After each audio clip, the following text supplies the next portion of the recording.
কোরআন তেলাওয়াত শুনলে ইমান বাড়ে? বাড়ে না। এই যে রমজান মাস আসছে, ইমাম সাহেব যদি 10 মিনিট তারাবির জায়গায় 15 মিনিট করে দেয়, ওর চাকরি 12:30 বেজে যাবে, যাবে না? বেতের নামাজ নিয়ে 1 ঘন্টা লাগছে ইমাম সাহেবের, একটু ভদ্রভাবে তেলাওয়াত করছে মাখরাজ সহকারে। মুসল্লিরা বাইরে এসে মিটিং করছে আর বলছে ইমাম সাহেব পাল্টাতে হবে। সারাদিন কাজ করে কি আর 1 ঘন্টা দাঁড়িয়ে থাকা যায়? ভালো করে বুঝবেন। কমিটি চাপে পড়ে ইমাম সাহেবকে বাদ দিয়ে দিল 15টা রোজাতে। আবার আর একটা ইমাম সিলেক্ট হয়েছে, বাচ্চা করেছিল অল্প বয়স। সে এসে একটা চাচাকে জিজ্ঞেস করছে, চাচা 15টা রমজানে তো আর ইমাম চেঞ্জ হয় না, তো কী ব্যাপার 15টা রমজানে আপনাদের ইমাম চেঞ্জ হলো? ওই গরুর গাড়ির মতো কোরআন পড়ে, ঘোড়ার ডিম, খুব দেরি হয়, এই জন্য ওকে বাদ দিয়ে দিয়েছে। তাই বলছে হ্যাঁ। এখন এ মাদ্রাসায় পড়া ছেলে বুদ্ধিমান, এ বুঝতে পেরেছে তাহলে নিশ্চয় যে যত তাড়াতাড়ি পড়াতে পারবে তত বড় ইমাম, চাকরি আমার মোটামুটি লংজিভিটি বাড়বে। ওর লাগতে 1 ঘন্টা, এ মোটামুটি 35 মিনিটে বেতের টেতে সব শেষ করে দিয়েছে। মুসল্লি তখন বাইরে এসে বলছে এই হচ্ছে শালা বাপের বেটা ইমাম। আর আগে যে ছিল ধুর ঘোড়ার ডিম, কিছু জানে না কোরআন পড়তে, এত লেট হয়। তার মানে আমাদের কাছে যে যত গতিতে তেলাওয়াত করতে পারবে সে তত বড় ইমাম। অথচ আল্লাহর ভাষা কি? আল্লাহ বলছেন আয়াতুহু যাদাতুহুম ঈমানা ওয়া আলা রাব্বিহিম ইয়াতাওয়াক্কালুন। মুমিন হলো তারা যাদের সামনে কোরআনের আয়াত তেলাওয়াত করা হবে। আল্লাহ নিজে বলছেন যাদাতুহুম ঈমানা, কোরআনের একটা আয়াত শুনলে তার ঈমান বৃদ্ধি পাবে, ঈমান বাড়বে তার। কি বললাম বুঝলেন? কোরআন তেলাওয়াত করি, কোরআন তেলাওয়াত করি। ও আনন্দবাজার পত্রিকা পড়ে, সময় নাই। সময় আছে? আল্লাহু আকবার। এই যে মাঘে রমজান আসছে না, কয়েকদিন পর, 2-3 দিন পর, আল্লাহ সুবহানাহু ওয়া তাআলা কি বলছেন? ইয়া আইয়ুহাল্লাযীনা আমানু, এই তোমরা যারা ঈমানের স্বীকৃতি প্রদানকারী তোমরা শোনো। কুতিবা আলাইকুমুস সিয়াম, তোমাদের উপরে সিয়াম অর্থাৎ রোজাকে কি করা হয়েছে? ফরজ করা হয়েছে। কামা কুতিবা আলাল্লাযীনা মিন ক্বাবলিকুম, যেমন তোমাদের পূর্ববর্তীদের উপরেও ফরজ করা হয়েছিল। লাআল্লাকুম তাত্তাকুন, যাতে তোমরা পরহেজগার হতে পারো। তাকওয়া, আল্লাহ ভীতি যাদের তোমাদের ভিতরে তৈরি হয়, এই জন্য আমি রমজানের সিয়ামকে কি করলাম? ফরজ করলাম। সিয়াম পালন করি তো? হ্যাঁ করি। আবার কিছু কিছু লোকের গ্যাসের অসুখ দেখা দেবে 2 দিন পরেই। এখন আলহামদুলিল্লাহ খুব ভালো, ভালো না? কারোর পেটের অসুখ দেখা দিবে, কারোর মাথার অসুখ দেখা দিবে। সব 16 বছরের মেয়ে, তাও মা বলছে এইটুকু মেয়ে কি করে রোজা করে, চেহারা খারাপ হয়ে যাবে। আবার বলছে ও পরীক্ষা দিতে যাবে, কি করে রোজা রাখবে? পরীক্ষার সঙ্গে রোজার কি সম্পর্ক? হ্যাঁ, যুবক ছেলে 16, 17, 18 বছর বয়স, ওর মা বলছে আমার বাচ্চা ছেলে ভোরবেলাতে উঠতে পারে না। তোমার বাচ্চা ছেলে রাত 2টো পর্যন্ত ফিল্ম দেখতে পারে মোবাইলে, তখন অসুবিধা হয় না, তোমার বাচ্চা ছেলে সাহারির সময় উঠতে পারে না? আশ্চর্য ব্যাপার। খুব সাবধানে থাকবেন। এই রমজান মাস এটা বরকতপূর্ণ মাস নয়? আপনারা সকলেই জানেন। আমাদের বাড়িতে মেহমান এলে কি করি? আমি যদি এখন আপনার বাড়িতে যাই, তা আপনার স্ত্রী কি করবে? যে বিছানার চাদরটা খাটের উপরে বিছানা আছে ওটা তুলে দিয়ে নতুনটা পেতে দিবে ভালো করে, পারবে না? হ্যাঁ। বাথরুম ঘরটা পরিষ্কার করে রাখবে। মমতাজুল ইসলাম আসছে আমাদের বাড়িতে, যা তা কথা নয়। প্রতিদিন যেমন মাংস রান্না করতো তেমন করবে না, একটু স্পেশাল করে যে ভালো করে খাওয়াতে হবে হুজুরকে, করবে না? আল্লাহ নবী সাল্লাল্লাহু আলাইহি ওয়াসাল্লাম বলছেন ইজা দাখালা রমজান, রমজান যখন প্রবেশ করে, ফুতিহাত আবওয়াবুস সামা, আল্লাহ ফেরেশতাদেরকে বলে ফেরেশতারা এসব এদিকে চলে এসো, আসমানের দরজা খুলে দাও, তাড়াতাড়ি করে আসমানের দরজা খোলো, আমার রমজানের মেহমান তারা সব আসছে রমজানে। আল্লাহু আকবার। আল্লাহ নিজে জান্নাতকে সাজান।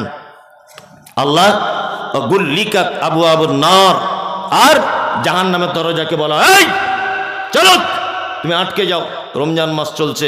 অসুলসিলাতিশ শায়াতিন, শয়তানদেরকে লোহার জিঞ্জিলে করে বেঁধে দেওয়া হয়, কারণ রমজানের সম্মানে, তাই না? রমজানে কি সম্মান? রমজানে এত সম্মান কেন?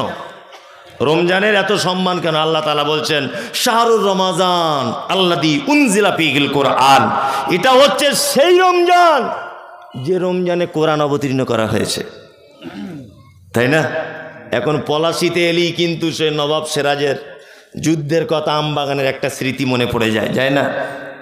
পলাশিতে এলেই মনে হবে এই সেই পলাশি, এর নাম এত বিখ্যাত কেন? এখানে নবাব যুদ্ধ করেছিল ব্রিটিশদের সাথে আমবাগানে, এই জন্য তো পলাশির এত নাম। কলকাতার এত নাম কেন? না, কলকাতার হাওড়া ব্রিজ খুব বিখ্যাত, কলকাতার রসগোল্লা খুব বিখ্যাত। রমজানের এত সম্মান কেন? রমজানের এত মর্যাদা কেন? আল্লাহ তাআলা বলছেন আল্লাযী উনজিলা ফীহিল কোরআন, এর মর্যাদা এই কারণে যে এই মাসে কোরআন অবতীর্ণ করা হয়েছে, তাই। কি বলছি বুঝতে পারছেন? রমজানে সিয়াম অর্থাৎ রোজা অবস্থায় যত আমল আছে, কোরআন তেলাওয়াতের থেকে বড় আমল আর কোনো আমল নাই। সিয়াম অবস্থাতে সাহারি থেকে ইফতারি পর্যন্ত যে টাইমটা আপনি পাবেন শুধু কোরআন তেলাওয়াত, শুধু কোরআন তেলাওয়াত। কি বলছি বুঝতে পারছেন? আমরা কোরআন তেলাওয়াত করি? ওসবেতে ঝামেলাতে নাই আমরা। কি করে সস্তায় জান্নাতে যাওয়া যাবে সেই রাস্তাটা বলে দেন, এই রাস্তা আমরা ঘুরছি। আল্লাহ তুমি আমাদের কোরআন বেশি বেশি করে তেলাওয়াত করার তৌফিক দান করো, আমিন আমিন। চলুন, আল্লাহ তারপরে বলছেন ইত্তাবিউ মা উনজিলা ইলাইকুম মির রাব্বিকুম, তোমরা আনুগত্য করো রবের পক্ষ থেকে যেটা অবতীর্ণ হয়েছে, তার নাম আল্লাহর পক্ষ থেকে কি অবতীর্ণ? কোরআন। আল্লাহ তারপরে বলছেন ওয়ালা তাত্তাবিউ, তোমরা আনুগত্য করো না মিন দুনিহি, এইটাকে বাদ দিয়ে আউলিয়া, ওলিয়া আউলিয়াদের, ওলিয়া আউলিয়াদের আনুগত্য করো না। এইখানে কয়েকটা কথা আপনাদেরকে বলে রাখছি, সেটা হচ্ছে এই, আল্লাহ আনুগত্য করতে বলছেন কিসের? আল কোরআনের, তাই না? আমি বারবার বলছি শবে বরাত নামক কোনো শব্দ হাদিসে নাই, বারবার বলছি শবে বরাত বলে কোনো শব্দ কোরআনে নাই, আর ও বারবার বলছে এটা আমাদের বড় হুজুর বলেছে। বারবার বারবার আমি বলছি যে নবীর নাম শুনে চোখে চুম্বন করা বেদাত, চলবে না। এটা হাদিসেও নাই, কোরআনেও নাই, বলছে এটা আমাদের বড় হুজুরের ফতোয়া।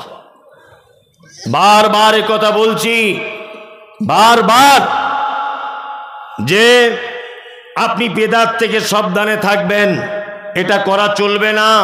ও বারবার বলছে এটা কোরআনে না থাকতে পারে, হাদিসে না থাকতে পারে, এটা আমাদের হুজুর বলেছে। আচ্ছা, হুজুরের কথা চলবে না কোরআন হাদিসের কথা চলবে? কোরআন আর হাদিসের কথা চলবে। কিছু বলতে যাচ্ছি তা বলছি ইমাম আবু হানিফা বলেছে, কিছু বলতে যাচ্ছি ইমাম আবু হানিফা বলেছে বলে এটা করা লাগবে? একদমই নয়। কয়েকটা ছোট্ট ছোট্ট কথা বলে রাখছি, এবার মাথার ভিতরে ঢোকান। আজকে থেকে কিছু ভুল ভ্রান্তি থেকে আপনি নিজেকে মুক্ত করেন। এক, আল্লাহ পবিত্র আল কোরআনে বলেছেন ইয়া আইয়ুহাল্লাযীনা আমানু, তোমরা যারা ঈমানের স্বীকৃতি প্রদানকারী, আতিউল্লাহ, আল্লাহর আনুগত্য করো, ওয়া আতিউর রাসূল, রাসূলের আনুগত্য করো, ওয়া উলিল আমরি মিনকুম, তোমাদের ভিতরে যারা উলিল আমর অর্থাৎ যারা নেতা, ধর্মীয় ব্যাপারে পণ্ডিত, তোমরা তার আনুগত্য কি করো। এইখানে যারা মাযহাব মেনে চলে তাদের একটা দলিল, তারা দলিল পেশ করে। কি পেশ করে? উলিল আমরি মিনকুম। কোরআন আর হাদিস বাদ দেওয়ার পরে পরে কি করতে হবে? উলিল আমরি মিনকুম, নেতাদের আনুগত্য করতে হবে। এখানে আরবি সম্পর্কে যাদের জ্ঞান আছে তারা ভালো করে জানবেন, আর সভাপতি সাহেবরা ভালো করে জানবেন, আলেমরা ভালো করে জানবেন। আচ্ছা, এবার বলি, আল্লাহ শব্দের আগে ব্যবহার করা হয়েছে আতিউল্লাহ, অর্থাৎ আতিউ, আতিউ মানে আনুগত্য করো। আর রাসূল শব্দের আগে ব্যবহার করা হয়েছে আতিউ, রাসূলের আনুগত্য করো। তারপরে কি শব্দ ব্যবহার করা হচ্ছে? ও উলিল আমরি মিনকুম, এবং তোমাদের ভিতরে যারা নেতা তাদের আনুগত্য করো।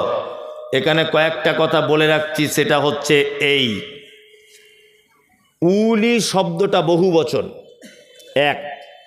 দুই, পবিত্র আল কোরআনে যত জায়গায় মিনকুম শব্দ ব্যবহার হয়েছে প্রত্যেক প্রত্যেক জায়গাতে আল্লাহ সুবহানাহু ওয়া তাআলা জীবিত মানুষদের কথা বুঝিয়েছেন। প্রমাণ এই দেখুন, আল্লাহ তাআলা বলছেন ওমান কানা মিনকুম মারিজান আও আলা সাফারিন ফাইদ্দাতুম মিন আইয়ামিন উখর। আল্লাহ বলছেন রমজানের ভিতরে যদি তোমাদের ভিতরে কেউ অসুখে পড়ে যায়, কেউ যদি সফর অবস্থায় থাকে, তাহলে অন্য দিন গণনা করে পূরণ করে দিবে। অন্য দিনে এই দিনটার গণনা কি করবে? পূরণ করে দিবে। আচ্ছা বলুন তো, আল্লাহ এখানে জীবিত মানুষদের কথা বললেন না মৃত মানুষদের? জীবিত মানুষদের। মিনকুম তোমাদের ভিতরে রমজান মাসে যদি কেউ অসুখে পড়ে, যদি কেউ এখান থেকে কলকাতা যায়, এখান থেকে যদি কেউ দিল্লি বোম্বাই সফর যদি করে, তাহলে সে কি করবে? এই দিন রোজা নষ্ট করে দিয়ে অন্য দিন কি করবে? পূরণ করে দিবে। তাহলে আল্লাহ এই আয়াতটা জীবিত মানুষদের ব্যাপারে বললেন না মৃত মানুষদের? জীবিত মানুষদের। তার মানে আল্লাহ তাআলা বলছেন মিনকুম উলিল আমরি মিনকুম, তোমাদের ভিতরে যারা উপস্থিত নেতা রয়েছে তাদের আনুগত্য করো। এক। আর দ্বিতীয় কথা হচ্ছে, উলি শব্দ যখন বহু বচন, তার মানে এখানে একক কোনো নেতার আনুগত্য করা যাবে না, নেতা অনেকজন হতে পারে। কি বললাম বুঝলেন? আরে ওই জন্য তো আমরা আহলে হাদিসরা বলি ইমাম আহমদ বিন হাম্বল, ইমাম শাফি, ইমাম মালিক, ইমাম আবু হানিফা সকলকে আমরা মানি যদি ওনাদের কথাগুলো মুহাম্মদ সাল্লাল্লাহু আলাইহি ওয়াসাল্লামের কথা হয়। কি বলছি বুঝতে পারছেন? আর ও বলছে আমি ইমাম শাফিকে মানি না। তুমি কোন মাযহাবের? বলছে আমি আবু হানিফা ছাড়া কিছু বুঝি না। ওর এটা যদি উক্তি হয় আবু হানিফা ছাড়া কিছু বুঝি না, তাহলে আমি তো বলবো ও হুজুর কোরআনের এই আয়াতকে অমান্য করলো, এটা প্রমাণ হবে, হবে না? আল্লাহু আকবার। ইমাম আবু হানিফা রাহিমাহুল্লাহ বেঁচে আছেন না মারা গেছেন? মারা গেছেন। ইমাম শাফি রাহিমাহুল্লাহ বেঁচে আছেন না মারা গেছেন? মারা গেছেন। তার মানে ওরা তো এখন আর নেই, তাই তো?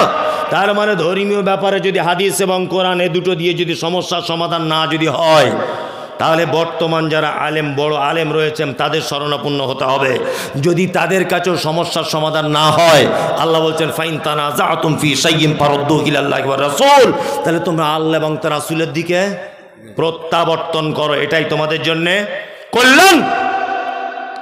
এইবার একটা কথা আপনাদেরকে বলি, খুব মনোযোগ সহকারে শুনবেন। আল্লাহ নবী সাল্লাল্লাহু আলাইহি ওয়াসাল্লাম পৃথিবী থেকে চলে গেছেন কত হিজরিতে? কারো জানা আছে? 11 হিজরিতে। কত? 11। ইমাম আবু হানিফা, যাকে বলা হয় ইমামে আজম বলা হচ্ছে, ইমামে আজমের জন্ম হয়েছে 80 হিজরিতে। কত? 80। তার মানে আল্লাহ নবী সাল্লাল্লাহু আলাইহি ওয়াসাল্লাম চলে যাবার কত বছর পরে জন্ম? 69 বছর পরে। নিশ্চয় ইমাম আবু হানিফা রাহিমাহুল্লাহ মায়ের পেট থেকে তিনি ইমাম হননি, মিনিমাম 10 বছর পড়াশোনা করতে হয়েছে, তাই না? তারপর ইমাম হয়েছে। তার মানে আল্লাহ নবী সাল্লাল্লাহু আলাইহি ওয়াসাল্লাম চলে যাবার 79 বছর পর ইমাম হয়েছেন ইমাম আবু হানিফা রাহিমাহুল্লাহ, তাই তো? এবার আপনাকে একটা কথা বলি, 150 হিজরিতে পৃথিবী থেকে চলে গেছেন ইমাম আবু হানিফা রাহিমাহুল্লাহ, 150 হিজরিতে জন্ম হয়েছেন ইমাম শাফি রাহিমাহুল্লাহ। এইভাবে 300 হিজরির ভিতরে সমস্ত আইম্মায়ে কেরামগণ পৃথিবী থেকে চলে গেছেন। ইমাম আহমদ বিন হাম্বল, ইমাম শাফি, ইমাম মালিক, ইমাম আবু হানিফা, ইমাম বুখারী, ইমাম তিরমিজি, সমস্ত আইম্মায়ে কেরাম 300 হিজরির ভিতরে পৃথিবী থেকে চলে গেছেন। তখনও পর্যন্ত শবে বরাতের জন্ম হয়নি। 300 হিজরি পর্যন্ত নবী দিবস ছিল না। 300 হিজরি পর্যন্ত কিয়াম ছিল না। 300 হিজরি পর্যন্ত হালুয়া রুটি ছিল না। 300 হিজরি পর্যন্ত দাঁড়িয়ে ইয়া নবী সালাম আলাইকা ছিল না। 300 হিজরি পর্যন্ত নবীর নাম শুনে চোখে চুম্বন করতে হবে ছিল না। তারও 150 বছর পরে শবে বরাতের জন্ম। তার মানে মুহাম্মদ সাল্লাল্লাহু আলাইহি ওয়াসাল্লাম পৃথিবী থেকে চলে যাবার 450 বছর পরে শবে বরাতের জন্ম। এটা সুন্নত হয় কি করে? সুন্নত কোনো জিনিস প্রমাণ করতে গেলে মুহাম্মদ সাল্লাল্লাহু আলাইহি ওয়াসাল্লামকে বেঁচে থাকা অবস্থায় প্রমাণ লাগবে। কি বলছি বুঝতে পারছেন? কিছু বুঝতে পারছেন? কত বড় বিয়াদব! বলছে নবীজির দাঁত ভেঙে দিয়েছিল, নবীজি শক্ত জিনিস খেতে পারেনি, ওই জন্য একটু হালুয়া করে খাই। বলে না? বলে। আপনাকে একটা জিনিস বোঝাচ্ছি, আমি শুনে নেন। আমার বেটা যদি এখন বলে যে আমি আমার বাপের বরযাত্রী গিয়েছি, কথাটা কেমন? চলবে? চলবে না। আচ্ছা, হালুয়া করে কোন মাসে? আরবি শাবান মাসে, তাই না? শাবান মাসে হালুয়া করে 15 তারিখে। আল্লাহ নবী সাল্লাল্লাহু আলাইহি ওয়াসাল্লামের দাঁত ভেঙেছে উহুদের মাঠে। কোন মাসে? শাওয়াল মাসের 7 তারিখে। কোন মাসের? শাওয়াল মাসের 7 তারিখে। শাবানের পরের মাসের নাম কি? রমজান। রমজানের পরে শাওয়াল 7 তারিখ। তার মানে 15 তারিখ থেকে এইদিকে 15 দিন, ওদিকে 1 মাস, 1 মাস 15 দিন, আর ওদিকে 7, 15 7 কত? 22। মানে এখনো নবীজির দাঁত ভাঙতে 1 মাস 22 দিন বাকি। ও বিয়াদব তার আগে হালুয়া করে বসে আছে। তার মানে এর পাছার চামড়া তুলে দিতে হবে হারাম করে। এখনো দাঁত ভাঙতে 1 মাস 22 দিন বাকি আল্লাহ নবী সাল্লাল্লাহু আলাইহি ওয়াসাল্লামের। কি বলছি বুঝতে পারছেন? ও আগে থেকে হালুয়া করে বসেছে, তার মানে ও দাঁত ভাঙার পক্ষে। দাঁত এখনো ভাঙেনি যাতে নবীজির দাঁত ভাঙে। হালুয়া খেয়েই ও সুন্নত পালন করবে। কত বড় হারামখোর! আল্লাহু আকবার। এই দেখুন, আপনাকে আরো মজার কথা বলি, সব গোপন কথা। কি? বাড়িতে মোমবাতি জ্বালাচ্ছে, বলছে বেটা চারিদিকে দিবি, ঘরের সাইডে আছে, সব জায়গায়। বলছে কেন আব্বা? বলছে তোর দাদুর রুহু আজকে আমাদের বাড়িতে ঢুকবে, অন্ধকারে যাতে অসুবিধা না হয়, ধাক্কা টাক্কা না মারে। সব দেখবেন বাড়িতে মোমবাতি জ্বালাচ্ছে। ওর দাদুর আর কাজ নাই, ও কবরে কি হালাতে আছে, তার পাছাতে মুগুরের বাড়ি চলছে কিনা ঠিক নাই, বলছে ওর দাদু ঘরে আসবে। কি বলছি বুঝতে পারছেন? বেঁচে থাকা অবস্থায় কোনোদিন তার ঘরে লাইট ছিল না, আর মরে যাবার পরে মোমবাতি জ্বালিয়ে দিয়েছে, বলছে তার রুহু আসবে। আর ওর রুহু আসবে তুমি কি করে বুঝলে? আর তুমি দেখলে কোন চোখ দিয়ে যে ওর রুহু আসছে? আশ্চর্য ব্যাপার। আমাদের সব কি কোন দলের বলুন, আপনারা সবাই দেখতে পাবেন, আমাদের বিশেষ করে মহিলারা বিশেষ করে এই পাপের সঙ্গে যুক্ত, এই বেদাতে যুক্ত নয় বেশিরভাগ। আমি আর লোকের কথা কি বলবো, আমার মা আমাকে জিজ্ঞাসা করছে তাহলে সবে বরাতের দিন রোজা রাখতে হবে তো? মানে আগেকার দিনের মেয়ে তো, মূর্খ সুর্খ, লেখাপড়া জানে না। তো আমি বলছি কেন তুমি আজকে রোজা রাখবে কেন? বলছে না তোর বড় বুবু ফোন করেছিল, রোজা রাখতে বলছে। মানে ওরা সব আর কি অন্য মাযহাবের, আমার আব্বা বিয়ে শাদী দিয়েছে, সব রোজা রাখতে বলছে। আমি তুমি এই 15 তারিখকে কেন্দ্র করে যদি রোজা রাখো, তা তোমার জাহান্নামে যাওয়ার জন্য এটাই যথেষ্ট হয়ে যাবে। কি বলছি বুঝতে পারছেন? একদম নয়। কেন? যারা প্রত্যেক মাসে মাসে 3 দিন রোজা রেখে অভ্যস্ত তারা রাখবে। কেউ যদি ঢং করে বলে সবে বরাতের দিন 15ই শাবানে সিয়াম পালন করতে হবে, তাহলে এটা বেদাত। আর মুহাম্মদ সাল্লাল্লাহু আলাইহি ওয়াসাল্লাম কি বলেছেন? কুল্লু বিদাতিন যালাল ওয়া কুল্লু জালালাতিন ফিন্নার। প্রত্যেক নতুন আবিষ্কৃত ইবাদত হচ্ছে ভ্রষ্টতা। প্রত্যেক ভ্রষ্টতাকারী স্থান ফি মধ্যে, নার মানে আগুন, আগুনের মধ্যে। আল্লাহু আকবার। আল্লাহ তুমি আমাদের সহিহ হাদিস এবং কোরআন মোতাবেক চলার তৌফিক দান করো, বলুন আমিন। আমিন। হুজুরের কথা ইসলাম চলবে না আমার আপনার কথাই চলবে, না কোরআন এবং হাদিসের কথাই চলবে? কোনটা? কোরআন এবং হাদিসের কথাই চলবে। কোনো এক জায়গায় বক্তব্য রাখতে রাখতে আমি বলেছি, জানাজা করতে গেছি কোনো এক জায়গায়, তো একটা চাচা বলছে সবাই দোয়া বলুন, মিনহা খালাকনাকুম ওয়া ফিহা নুঈদুকুম ওয়া মিনহা নুখরিজুকুম তারাতান উখরা। আমি জোরে জোরে বলে দিচ্ছি এই দোয়া চলবে না, বিসমিল্লাহ বলে দেন। চাচা তখন বলছে মমতাজুল ইসলামের মতো বদমাশ মৌলভী সাহেব জগতে নাই। আজ কেন চাচা, কি হলো তোমার? তুমি কত দূর লেখাপড়া শিখেছো? কোরআনের আয়াত মিনহা খালাকনাকুম বললে অসুবিধা কোথায়? আলাম চাচা কোরআনে আছে বলে সব জায়গায় যে বলা লাগবে, তুমি এটা বুঝলে কেমন করে? বলছে কোরআনের আয়াত মানে সব জায়গাতে বলা যাবে।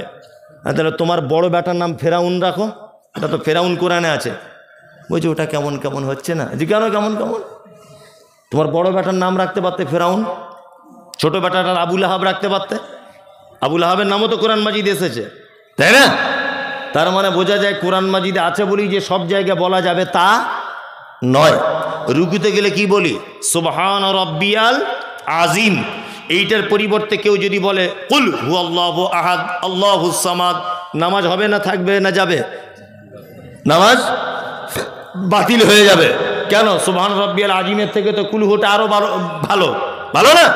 কেন নামাজ বাতিল হবে কেন? মানে ওই জায়গাটায় ওইটা সিস্টেম নাই। তাই ওই জন্য সকল দিনই ভাই ও বোনেদের কাছে বিনীত অনুরোধ, আল্লাহ তাআলার ভাষা শুনুন। আল্লাহ বলছেন ইত্তাবিউ, তোমরা আনুগত্য করো মা উনজিলা ইলাইকুম মির রাব্বিকুম, রবের পক্ষ থেকে যেটা অবতীর্ণ করা হয়েছে অর্থাৎ আল কোরআন। আর অন্য আয়াত অনুযায়ী বোঝা যায় মুহাম্মদ সাল্লাল্লাহু আলাইহি ওয়াসাল্লামের কথা অর্থাৎ সহিহ হাদিস, এই দুটো ছাড়া আর আমল করার মতো বা মান্যতার যোগ্য কোনো বই পৃথিবীতে আর নাই। এইবার আপনাদেরকে মজার কয়েকটা কথা বলে দিই, দিয়ে চলে যাব। এক, আল্লাহ তারপরে বলছে ওয়ালা তাত্তাবিউ মিন দুনিহি আউলিয়া, আর ওলিয়া আউলিয়াদের আনুগত্য করবে কে না। এই আল্লাহর ওলি বুঝেন তো কাদের বলে? আল্লাহর ওলি হওয়া সহজ না কঠিন? এই বলছে কঠিন, মানে ওনাকে ভাবারও হয়েছে কঠিন। আমাদের কেমন করে বলে আল্লাহর ওলি, কেমন করে ডেফিনিশন কেমন করে দেয় আমাদের সামনে জানেন তো? ও ভাইরা, ও মায়েরা, অমুক জায়গার একটা আল্লাহর ওলি ছিল, 30 বছর বিয়ে শাদী করেনি, গোপগুলো বড় বড়, এত আল্লাহর প্রেমিক ছিল। সে এক অজুতে আজকে 30 বছর এশার নামাজে অজুতে ফজরের নামাজ পড়তো। আর কি করতো না, তার একটা ডান পাটা গাছের ডাল এরকমভাবে ঝোলানো থাকতো। এত বড় আল্লাহর ওলি। ও বন্ধুরা, আমাদের অমুক জায়গার একটা বড় ওলি ছিল, এত বড় আল্লাহর ওলি, সুন্দরবন বেড়াতে গেছে। নৌকায় করে যখন যাচ্ছে আল্লাহর ওলি, তখন একটা বাঘ এসে নৌকাতে ঝাঁপ দিয়ে পড়েছে খাবে বলে। ওলি তখন বলছে চাই বিয়াদব কোথাকার, আমি আল্লাহর ওলি আর আমাকে খেতে এসেছিস। বাঘ তখন বলছে হুজুর নমস্কার, আপনি যে পীর সাহেব আমি ব্যাপারটা বুঝতে পারিনি। নিয়ে বাঘ চলে গেল জঙ্গলে। এত বড় আল্লাহর ওলি ছিল। আল্লাহর ওলি জঙ্গলে নদীতে যেতে যেতে দেখছে বাঘ নদীর মাঝখানে এইরকমভাবে হাত জোর করে নৌকার সামনে দাঁড়িয়ে বলছে হুজুর আমাকে ক্ষমা করে দেন, আপনি না ক্ষমা করলে পৃথিবীর কেউ ক্ষমা করবে না। পাবলিক বলছে না রে তকবীর আল্লাহু আকবার। মনে মনে বলছি যে বক্তার পাছার চামড়া তুলে দিতে হবে আর শ্রোতার সব জল বিচ্যুতি লাগিয়ে দিতে হবে। কি বলছি বুঝতে পারছেন না? আরে বাঘ কোনোদিন নদীর সামনে হাত জোর করে দাঁড়াতে পারে? পারে? আল্লাহ, মিথ্যা কথা। আল্লাহর ওলি সম্পর্কে আমাদের কেমন ধারণা দেওয়া হয়েছে? আমাদের ধারণা দেওয়া হয়েছে ওলি বাবা, ওলি মানে সাংঘাতিক ব্যাপার, বিয়ে শাদী করা যাবে না, মেয়ে ছেলের কাছে থাকা যাবে না, গোঁপ কাটা যাবে না, মাথায় বড় বড় চুল উকুন থাকতে হবে, এমন গায়ে গন্ধ হতে হবে যেন কেউ সাইডে না টিকতে পারে। এইসব আল্লাহর ওলিদের ডেফিনিশন আমাদের কাছে, তাই না? হচ্ছে কি হয় না? আপনাকে কি বলবো আপনাকে? ইমাম আবু হানিফা রাহিমাহুল্লাহ নিশ্চয় একজন ভালো মানুষ ছিলেন, ঠিক আছে? উনি কত বড় আলেম এটা আমি বলছি না, তবে উনি মানুষ হিসাবে খুবই ভালো মানুষ ছিলেন, ইমাম হিসাবে খুব ভালো মানুষ, খুব যোগ্য মানুষ। ওনার উপরে আমার শ্রদ্ধা ভালোবাসা। কিন্তু ওনার মুরিদেরা, ওনাকে যারা ভালোবাসেন, ওনার ব্যাপারে এত মিথ্যা কথা বলেছে, সব আমার কাছে প্রমাণ আছে, বিনা প্রমাণে কথা বলছি না। এখন যদি আমার গাড়ি থেকে বইগুলো আনতে বলি তাহলে তো জলসা জমে যাবে। কি বললাম বুঝলেন? ইমাম আবু হানিফার ব্যাপারে বই লেখা হচ্ছে, ওনার জীবনী। কি বলছে? তিনি যখন জীবনের শেষবার হজ করতে গেছেন, শেষবার, তখন কাবায় দাঁড়িয়ে আমার দিকে ফিরুন এরকম। আচ্ছা বলুন তো, এইভাবে একটা মানুষ কতক্ষণ দাঁড়িয়ে থাকতে পারে এক ঠাঙের উপরে? 2 মিনিট থাকবে? থাকবে না? 10 মিনিটই থাকবে। তো ওনার শাগরেদেরা লিখছে যে উনি এক পায়ে দাঁড়িয়ে কাবা শরীফের সামনে রেখে 3 বার কোরআন খতম করে তবে রুকুতে যেতেন। আচ্ছা সম্ভব এটা? এক পায়ে দাঁড়িয়ে 3 বার কোরআন খতম করা সম্ভব? সম্ভব নয়। ওনার ব্যাপারে বই লেখা হচ্ছে মিথ্যাভাবে। উনি ভালো মানুষ ছিলেন। কি বলছে? 99,000 বার চামড়ার চোখ দিয়ে আল্লাহকে দেখেছে বলছেন। কি বলছে বুঝতে পারছেন না? ওনার ব্যাপারে বলা হচ্ছে, কি বলা হচ্ছে? বলছে উনি যখন রমজান মাসে তারাবি পড়াতেন, প্রত্যেক রেকাতে একবার করে কোরআন খতম করতেন। আচ্ছা প্রত্যেক রেকাতে একবার কোরআন খতম করলে মিনিমাম তো 1 ঘন্টা তো লাগবেই। আপনি মোবাইলেও যদি শোনেন কতক্ষণ লাগবে? 1 ঘন্টা। তার মানে 1 ঘন্টা যদি 1 রেকাতে লাগে, তা উনি 20 রেকাত পড়েন, 20 ঘন্টা, তাই তো? আর তাহলে সকাল হয়ে যাবে নাকি আর থাকবে রাত? হ্যাঁ, আশ্চর্য ব্যাপার। এইসব ব্যাপার ওনার ব্যাপারে বলা হচ্ছে, আর বলছে না রে তাকবীর আল্লাহু আকবার। মানে বক্তাও মানে যেমন, শ্রোতাও তেমন। আল্লাহর ওলি। আপনাদেরকে মজার কথা বলি, আল্লাহর ওলি হওয়া পৃথিবীতে যত কাজ আছে সব থেকে সহজ। ওলি মানে 2টি কথা বলে দিই। ওলির 1 নম্বর মানে হচ্ছে অভিভাবক। আল্লাহ বোঝাতে চাইছেন অলা তাত্তাবিউ তোমরা আনুগত্য করো না, মেনে চলো না, মিন দুনি কি আমাকে ছাড়া, আউলিয়া অলি আউলিয়াদের, তাই তো? অলি এক বচন, আউলিয়া বহু বচন। অলি শব্দের অর্থ হচ্ছে অভিভাবক। আচ্ছা, অভিভাবক কাকে বলে এটা আপনারা জানেন তো? অভিভাবক, আমার বেটা আছে বেটি আছে, এই দুজনের অভিভাবক কে? আমি মমতাজুল ইসলাম। আমার বেটা জুতো ছিঁড়ে গেছে, চাইবে কার কাছে? আমার কাছে। আমার বেটা স্কুলে যাবে, পয়সা চাইবে কার কাছে? আমার কাছে। আমার বেটির স্কুল ব্যাগ নেই, চাইবে কার কাছে? আমার কাছে। অভিভাবক মানে তার অধীনে থাকা প্রত্যেক মানুষের দায়িত্ব তার হাতে, তাই না? আল্লাহ, আমরা কার অধীনে থাকি? আল্লাহর অধীনে থাকি। আল্লাহকে বাদ দিয়ে অন্য কোনো মানুষের অধীনে যেতে যাব? একদম নয়। এইবার আপনাদেরকে একটা কথা বলি, আমাদেরকে অলি দুই প্রকারের। কয় প্রকার? দুই। এক হচ্ছে পরবর্তীতে অলি, এক পূর্ববর্তীতে অলি। ভালো করে বোঝার চেষ্টা করবেন। পরবর্তী অলিকে, পরবর্তী অলি হচ্ছে ইমাম আবু হানিফা, খাজা মঈনুদ্দিন চিশতি, ওই আল্লামা রুহুল আমিন সাহেব, ওই ফকির সাহেব, ওই ন্যাংটো বাবা, ওই দরগা বাবা, ওই গাছতলায় থাকে ছিকল বাবা, তালা বাবা, এরা হচ্ছে মানে পরবর্তীর অলি, তাই না? আমরা ওয়াজ মাহফিলে জলসাতে শুধু এদের জীবনী বলতে বলতে টাইম সব শেষ। অর্থাৎ পূর্ববর্তীতে যারা অলি ছিল, হজরত আবু বকর, হজরত ওমর, হজরত আলী, হজরত উসমান রাদিয়াল্লাহু তাআলা আনহুম আজমাইন, এরা আল্লাহর অলি ছিল না? ছিল কি ছিল না? ছিল। আমরা জীবনী যদি বলতে হয়, আশ্চর্য ঘটনা যদি মানুষের সামনে আল্লাহর অলিদের যদি পেশ করতে হয়, আমরা আবু বকরের জীবনী থেকে বলবো, উমারের জীবনী থেকে বলবো, উসমানের জীবনী থেকে বলবো, আমরা আলীর জীবনী থেকে বলবো। আরে খাজা মঈনুদ্দিনের জীবনী শুনে আমার বাপের লাভ কি?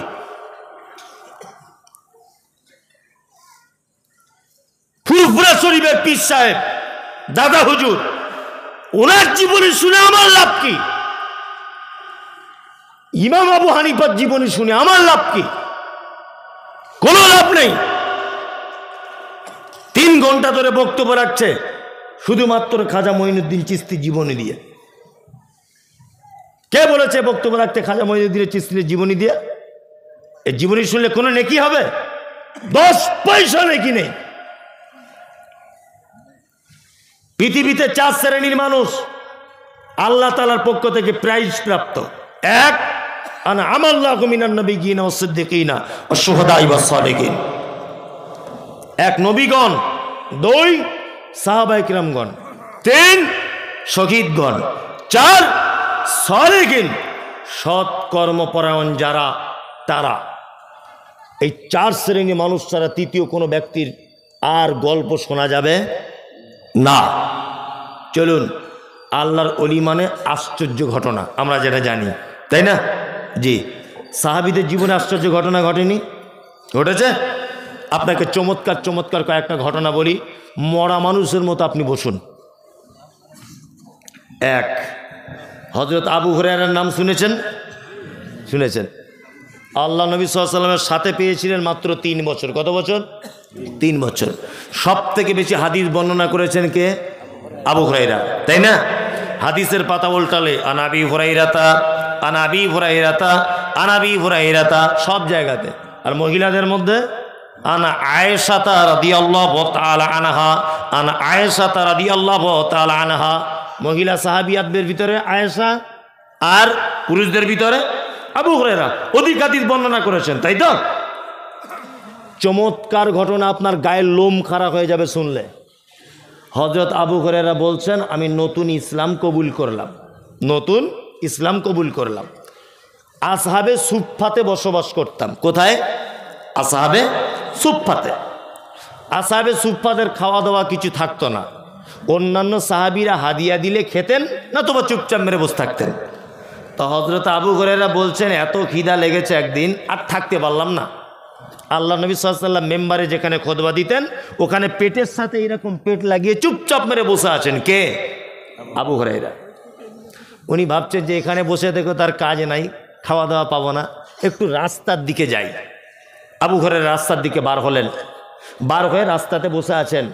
মনে মনে ভাবছেন কোনো মানুষের কাছে তো ডাইরেক্ট খাবার চাওয়া যাবে না, নবী সাহাবী বলে কথা, ডাইরেক্ট চাওয়া যাবে যাবে না। হযরত আবু হুরায়রা মনে মনে ভাবছেন যে কোনো একটা কৌশলে কিছু চাইতে হবে। রাস্তা দিয়ে আসছেন কে? হযরত ওমর। তা আবু হুরায়রা বলছেন, ওমর ভাই, কোরআনের এই আয়াতটা সম্পর্কে একটু বলে দেন তো। আবু হুরায়রা ভাবছেন আমি ক্ষুধার্ত, একদিন দুদিন খাওয়া হয় না, এরকম মানুষকে চোখ মুখ দেখলে একটু বোঝা যায় না যাবে। ওমর বিচক্ষণ মানুষ, হয়তো আমার দিকে দেখলে বুঝতে পারবে যে ক্ষুধার্ত। হযরত ওমর কি করলেন, আবু হুরায়রার দিকে তাকালেন, কোরআনের আয়াতটা বললেন, চলে গেলেন।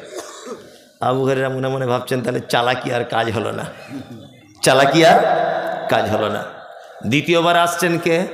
আবু বকর সিদ্দিক রাদিয়াল্লাহু তাআলা আনহু, তিনি আসছেন। হযরত আবু হুরায়রা একই ঘটনা, আবু বকরও বুঝতে পারলেন না, চলে গেলেন। তৃতীয়বারে এসছেন কে? বিশ্ব নবী জানাবে রাসূলুল্লাহ সাল্লাল্লাহু আলাইহি ওয়াসাল্লাম এলেন। আসার পরে আবু হুরায়রার দিকে তাকিয়ে মুচকে হেসে বলছেন, আবু হুরায়রা কি খবর? কি খবর? খিদে পেয়েছো তাই তো? চলো আমার সাথে চলো। আবু হুরায়রা নিজে বর্ণনা করছেন, আল্লাহ রসুল হাঁটছেন, আমি আল্লাহ রসুলের পিছনে পিছনে হাঁটছি। আল্লাহ রসুল বাড়ির ভিতরে চলে গেলেন, যাওয়ার পরে আমার জন্য বলছেন, আবু হুরায়রা, আরে বরকতের খাবার হাদিয়া চলে এসেছে আজকে। আল্লাহু আকবার। কি? এক পেয়ালা দুধ। আবু হুরায়রা মনে মনে ভাবছে, এক পেয়ালা দুধ, এ তো আমার পেটের এক কোনায় পড়ে থাকবে। আল্লাহ নবী বলছেন, আবু হুরায়রা এক কাজ করো, আসহাবে সুফফাতে যতজন সাহাবী আছে সব সাহাবীকে ডেকানো যাও। আবু হুরায়রা তো মন আরো খারাপ, এক পেয়ালা দুধ, আল্লাহ রাসূল আবার আমাকে না দিয়ে আবার অন্যান্য সাহাবীদেরকে ডাকতে বলছেন, এ কেমন কথা? কি বললাম বুঝলেন? কেউ কেউ মত প্রকাশ করেছে যে আসহাবে সুফফাতে তখনকার দিনে প্রায় 150 জনের কাছাকাছি সাহাবী ছিল, তবে এ মত সঠিক নয়। কি বললাম বুঝলেন? 150 জনের কাছাকাছি, 150 জন বাদ দেন, 50 জন ধরুন সাহাবী। নবীজি বলেছেন, আবু হুরায়রা তো দেরি করতে পারছেন না, চট জলদি চলে গেলেন, আসহাবে সুফফা সব সাহাবীকে আনলেন। আল্লাহ নবী সাল্লাল্লাহু আলাইহি ওয়াসাল্লাম আসহাবে সুফফা সাহাবীদেরকে আনলেন বাড়িতে ডেকে, আর পেয়ালাটা আবু হুরায়রাকে দিয়ে বললেন, সবাইকে একবার একবার করে পান করতে বলো। আবু হুরায়রা একজনকে যখন পেয়ালা দিয়েছে, মনটা খুব খারাপ, যে আল্লাহ রসুল যদি আমাকেও প্রথম পেয়ালাটা দিত তবু এক হতো, এই যা কেস, তাহলে আমি আর দুধ পাবো না। আবু হুরায়রা বলছেন, এক এক করে দুধ আমি পান করাতে লাগলাম। একদম সহি হাদিস এটা, এক এক করে সব সাহাবীর দুধ পান করা হয়ে গেল। আল্লাহ রসুল এবার আবু হুরায়রাকে বলছেন, আবু হুরায়রা তুমি দুধ পান করো। আবু হুরায়রা তখন খুব লোভে লোভে আর কি দুধ পান করছেন, দুধ পান করে পেট ভর্তি। তখন আল্লাহ রসুল সাল্লাল্লাহু আলাইহি ওয়াসাল্লাম আবার বলছেন, আবু হুরায়রা আবার পান করো। আবু হুরায়রা বলছেন, আল্লাহ রসুল আমার তো আর পজিশন নাই। আবু হুরায়রা আবার একটু পান করলেন। আল্লাহ রসুল বলছেন, আবু হুরায়রা আবার করো। আবু হুরায়রা বলছে, আল্লাহ রসুল আর কোনো মতেই জায়গা খুঁজে পাচ্ছি না, পেটে আর জায়গাই নাই। কি বলছি বুঝতে পারছেন না? আল্লাহ নবী সাল্লাল্লাহু আলাইহি ওয়াসাল্লাম নিজে দুধ পান করলেন। এবার আপনাকে আমি বলছি, এক পেয়ালা দুধ 100 থেকে 150 জন মানুষ খাওয়া সম্ভব না অসম্ভব? আল্লাহ চায় সম্ভব, ওটা আলাদা বিষয়। দুনিয়াবি দৃষ্টিতে সম্ভব না অসম্ভব? অসম্ভব। প্রথমত কথা মনে রাখতে হবে যে এটা নবীজির একটা মুজিজা, 1। 2, এই ঘটনা থেকে শিক্ষা নেন। 2 নম্বর শিক্ষা কি? সাহাবীদের ভিতরে এবং নবীজিদের ভিতরেও অলৌকিক কিছু ঘটনা ঘটে ছিল। নাম্বার 3, মুহাম্মদ সাল্লাল্লাহু আলাইহি ওয়াসাল্লামের চরিত্রে দেখুন, আল্লাহর নবী তো চাইলে, তখনকার দিনে তিনি নেতা, নেতা না নেতা, তখন তিনি চাইলে তো ঘরের ভিতরে টুক করে দুধটা পান করে নিয়ে আবু হুরায়রাকে বলতে পারতেন ঘরে কিছুই নাই, বলতে পারতেন না? নতবা এটা তো করতে পারতেন, নিজে পান করতেন, আবু হুরায়রাকে পান করতেন, দিয়ে শেষ করে দিতেন, তাই না? তার মানে বোঝা যাচ্ছে নেতা শুধু হলে হবে না, নেতার অধীনে যত মানুষ থাকবে সবাইকে ভাগ বিলি বন্টন করে তবে খেতে হবে, তাই না?